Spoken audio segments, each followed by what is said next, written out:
শুভ সকাল বন্ধুরা, মিঠু সিম্পল লাইফস্টাইলে আমি মিঠু চলে এসেছি তোমাদের সামনে। আশা করছি তোমরা সবাই খুব খুব ভালো আছো, আর আমি একটু কম ভালো আছি কারণ আমার গলার অবস্থাটা একটু খারাপ আছে। যাই হোক, একটা রোদ ঝলমলে সকাল দিয়ে কিন্তু শুরু করছি আজকের নতুন একটি ব্লগ। সারাদিন কী করছি না করছি তোমরা আমার সাথেই থাকো। আশা করি তোমাদের ভালো লাগবে। ভালো লাগলে তোমরা কিন্তু আমার চ্যানেলকে সাবস্ক্রাইব করো, লাইক করো, কমেন্টস করো, শেয়ারও করতে পারো। সকাল সকাল হাজির হয়ে গেছি আমি মাছ বাজারে, কারণ একার হাতে সংসার, নিজে না করলে খাবার জুটবে না, তাই নিজের কাজটা নিজেকেই করতে হবে। তাই কিন্তু আমি চলে এসেছি একদম মাছ বাজারে, আর সবজি নিয়েও টোটো করে কিন্তু আমি আবার ফিরে আসছি বাড়ি। 8:40 বাজে আমি কিন্তু চলে এসেছি বাজার থেকে। খুব হুটোপাটা করে কিন্তু চলে আসলাম, আর এখন যাব 9টায় জল আসবে, সে 9টার জলে কিন্তু মাছগুলো সমস্ত ধুয়ে নিয়ে আসবো। আর কি এনেছি না এনেছি সবটাই আমি তোমাদের সাথে শেয়ার করছি, তোমরা আমার সাথেই থাকো। আজকে মাছ কাটিয়ে নিয়ে এসেছিলাম, তাই চটপট কিন্তু ধুয়ে নিয়ে এসেছি। সেটা আর আমি তোমাদের সাথে শেয়ার করলাম না, পরে তোমাদের সাথে সেটা শেয়ার করব। আর কিছু জামা কাপড় আছে, এই 9টার জলেই আমি ধুয়ে নেব বলে চটপট কিন্তু সেগুলোকে ভিজিয়ে আমি ধুয়ে নিচ্ছি। সময় কিন্তু একটুও নষ্ট করছি না, প্রচণ্ড হুটোপাটা করে সমস্ত কাজগুলো তাড়াতাড়ি করার কিন্তু আমি চেষ্টা করছি, কারণ বাইরের কাজ করে এসেছি আর প্রচণ্ড গায়ে ঘাম আছে। এই ঘাম অবস্থাতেই কিন্তু আমি যত পরিশ্রমের কাজগুলো সেগুলো কিন্তু এক নাগাড়ে করে ফেলতে চাইছি, রেস্ট নিতে চাইছি না।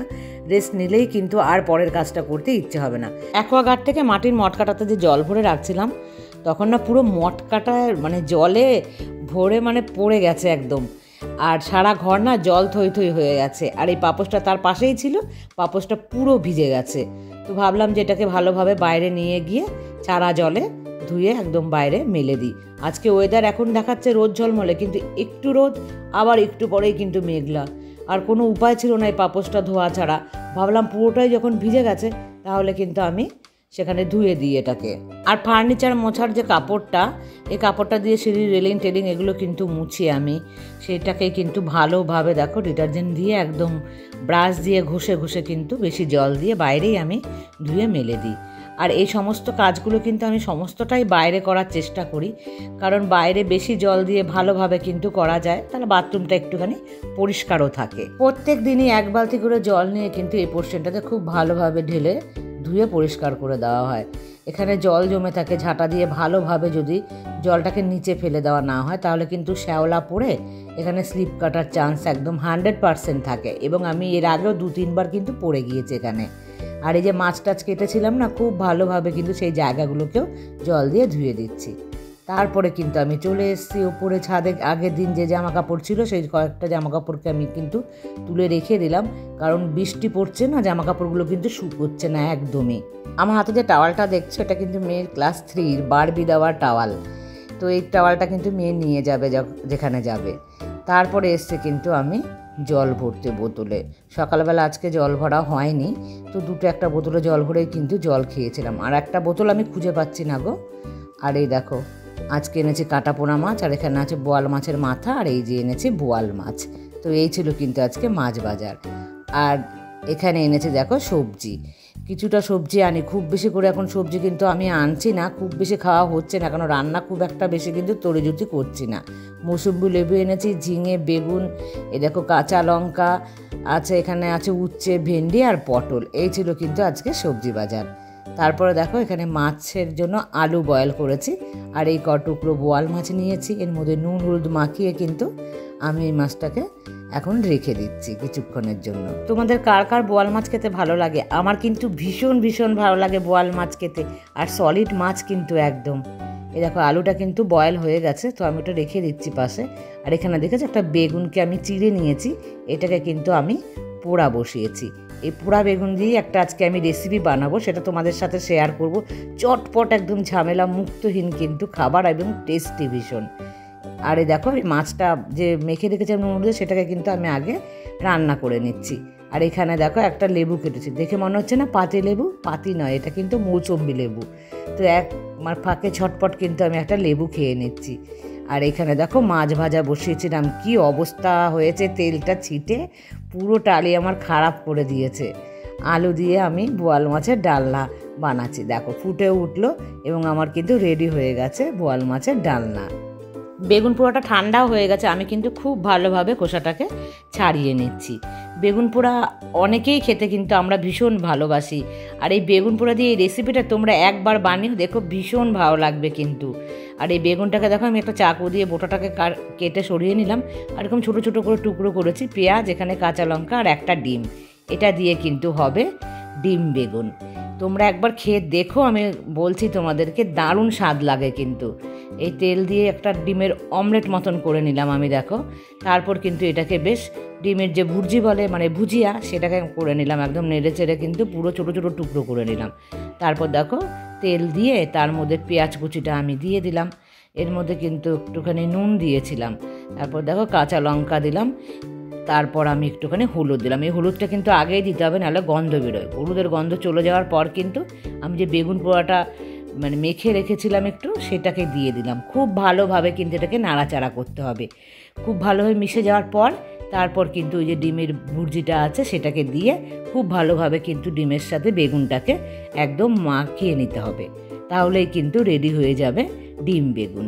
আর ভীষণ স্বাদের ডিম বেগুন, এটা দিয়ে না প্রচুর মানে অনেক অনেক ভাত কিন্তু খাওয়া যায়। দেখে মনে হচ্ছে অল্প, কিন্তু অনেকটা ভাত খেতে পারবে কিন্তু সবাই।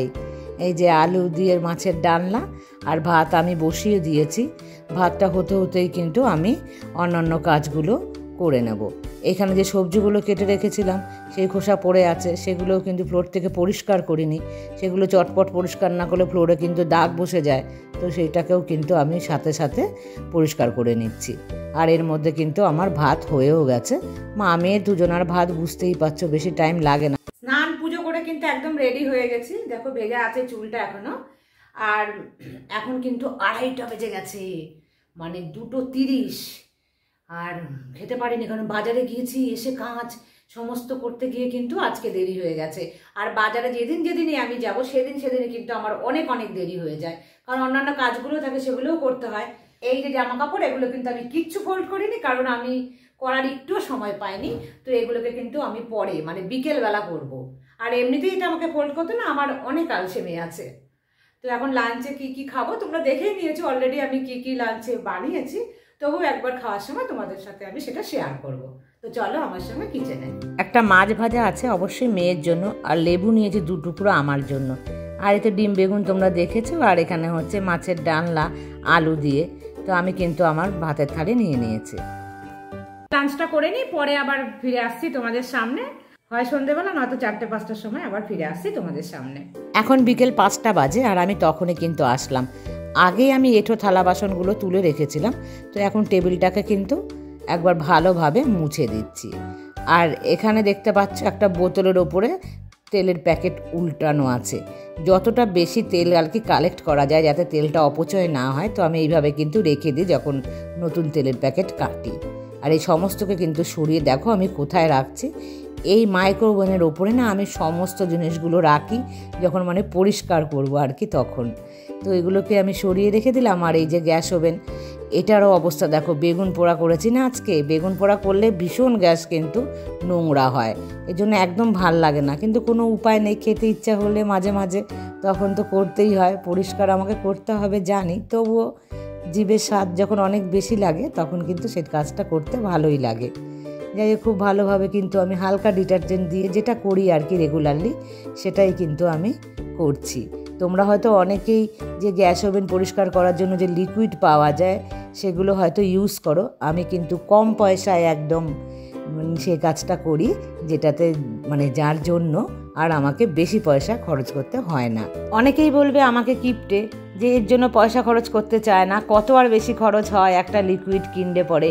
কিন্তু সেটা কথা নয়, কথা হলো যে ডিটারজেন্টটা তো আমি ঘরে সব সময় ইউজ করি, সেখানেই থাকে ডিটারজেন্টটা। আর ডিটারজেন্টের দামটা অনেকটাই কম হয় যে কোনো লিকুইড ডিটারজেন্টের চাইতে। এরকম গোটা যে ডিটারজেন্ট সেটা মানে পাউডার যে ডিটারজেন্ট, তো আমি না ওখান থেকে ইউজ করে নিই অল্প অল্প করে। তার জন্য এক্সট্রা কোনো খরচ বা এক্সট্রা মনে করে আনা এই জিনিসটা আর আমি করি না। এটা থেকে কিন্তু আমার খুব ভালোভাবে পরিষ্কার হয়ে যায়, তাই কিন্তু আমার মনে হয় পয়সাও বাঁচে। আর তার উপরে আমাকে এর জন্য এক্সট্রা করে যে কখনো শেষ হয়ে গেছে আনতে হবে, তার জন্য অপেক্ষা করতেও হয় না। তো এইভাবে পয়সা কিছুটা সেভ করি, এটা বলতেই পারো তোমরা সবাই। যখনই আমি খাবার খাই, মানে এঁঠো খাবার ভাত এই ধরনের, তখনই কিন্তু আমি এই টেবিল ম্যাটগুলোকে তুলে খুব ভালোভাবে কিন্তু সাবান দিয়ে স্কচ ব্রাইট দিয়ে ডলে পরিষ্কার করি। আর এগুলো না আমার সিলিকনের কিন্তু টেবিল ম্যাট, ভীষণ ভালো। এটাকে যেমন খুশি তেমনভাবে কিন্তু পরিষ্কার করা যায়, আর খুব সুবিধে চটপট কিন্তু এগুলো পরিষ্কার হয়েও যায়। তারপর দেখো আমি কিন্তু যে গ্যাস ওভেনের ওপরে স্ট্যান্ডগুলোকে খুব ভালোভাবে কিন্তু ধুয়ে নিচ্ছি, আর প্রত্যেক দিন কিন্তু একটা রান্নার পর ধুয়ে নিই। আর এই যে বেসিনটা দেখছো, এই বেসিনটাকেও কিন্তু প্রত্যেক দিন একবার থেকে দুবার কিন্তু খুব ভালোভাবে পরিষ্কার করা হয়। আর এইভাবে বাটি দিয়ে জল দিয়ে কিন্তু আমি আস্তে আস্তে পরিষ্কার করি, না হলে কিন্তু জল গড়িয়ে একদম নিচে চলে আসবে, আর আমার যে বক্সগুলো আছে টেবিলের সেগুলোও কিন্তু খারাপ করে দেবে। তারপর দেখো জায়গা তো খুব ভালোভাবে সমস্ত পরিষ্কার করে নিয়েছিলাম। এই দু একটা যে বাসন হয়েছে সেগুলোকে কিন্তু এখানে আমি উপুর করে দিচ্ছি। আর কিচেন থাকবে সব সময় টিপটপ, মানে যেরকমই কিচেন আমাদের হোক না কেন, এরকম যদি নিট অ্যান্ড ক্লিন থাকে তবেই ভালো লাগে। আর এই দেখো টেবিল ম্যাটগুলোকে আমি এইখানটা জল ঝরানোর জন্য দিয়ে দিই, জল ঝরে গেলে তারপর তুলে রাখি। এখন সন্ধে কিন্তু 6:15 বাজে, আর দেখো রেডি হয়ে গেছি আমি, মেয়েও কিন্তু রেডি হয়ে গেছে। তো আমরা দুজনা মিলে একটুখানি বাইরে যাচ্ছি, মেয়ের বায়না কিছু একটা কেনার। তো চলো তোমরাও আমার সাথে, কোথায় যাচ্ছে মানে কি কিনতে যাচ্ছে সেটাও তোমাদের সাথে শেয়ার করব। বাইরে যখন বেরোলামই তাহলে একটুখানি ফুচকা কিন্তু খাওয়াই যেতে পারে, ভীষণ পছন্দের ফুচকা আমার, মেয়ের থেকেও কিন্তু বেশি ভালোবাসি আমি। তারপর দেখো মেয়ের যে বায়না, সেই দোকানে আছি আমি। পুরো বৃষ্টি হচ্ছিল বাইরে, একদম ভিজে গেলাম। দেখো চুল টুল দিয়ে জামা কাপড় পুরো ভিজে গেলাম। বাড়ির কাছে এসে মুষলধারে বৃষ্টি, ছাতা নিয়ে যায়নি, তো হুটো পাটা করে দৌড়ে দৌড়ে কিন্তু বাড়ি এসেছি এই আইসক্রিম বারটা আনার জন্যই। এরকম মানে হুটো পাটা করে চলো চলো চলো, বৃষ্টি নেমে গেছে, তাও মানে নিয়ে আসবে, দাঁড়াবে না কোথাও। আমি বললাম যে 1 মিনিট দাঁড়া, কোথাও বৃষ্টি পড়ছে দাঁড়াই না, মেয়ে দাঁড়াবে না। বাড়িতে গিয়ে আইসক্রিমটা গলে যাবে, বাড়ি যেতে যেতে যত তাড়াতাড়ি সম্ভব যাই। আর দেখো পুরো ভিজে গিয়ে বোঝা যাচ্ছে কি আমার জামাটা ভেজা, এই কালারটা হয়তো একটু কম বোঝা যাচ্ছে, কিন্তু আমি পুরোটাই ভিজে গেছি, আমার থেকে বেশি মেয়ে ভিজে গেছে। মেয়ের ভীষণ পছন্দের চকলেট ফ্লেভারের যে কোনো জিনিস, আর আমি চকলেট ফ্লেভারের কোনো জিনিসই কিন্তু পছন্দ করি না। যাই হোক, দুজনের জন্য বন্ধুরা আইসক্রিম নিয়ে নিলাম। তো আজকের মতন এই পর্যন্তই রাখলাম, দেখা হবে আবার নেক্সট ব্লগে। ততক্ষণ তোমরা সবাই ভালো থেকো, গুড নাইট।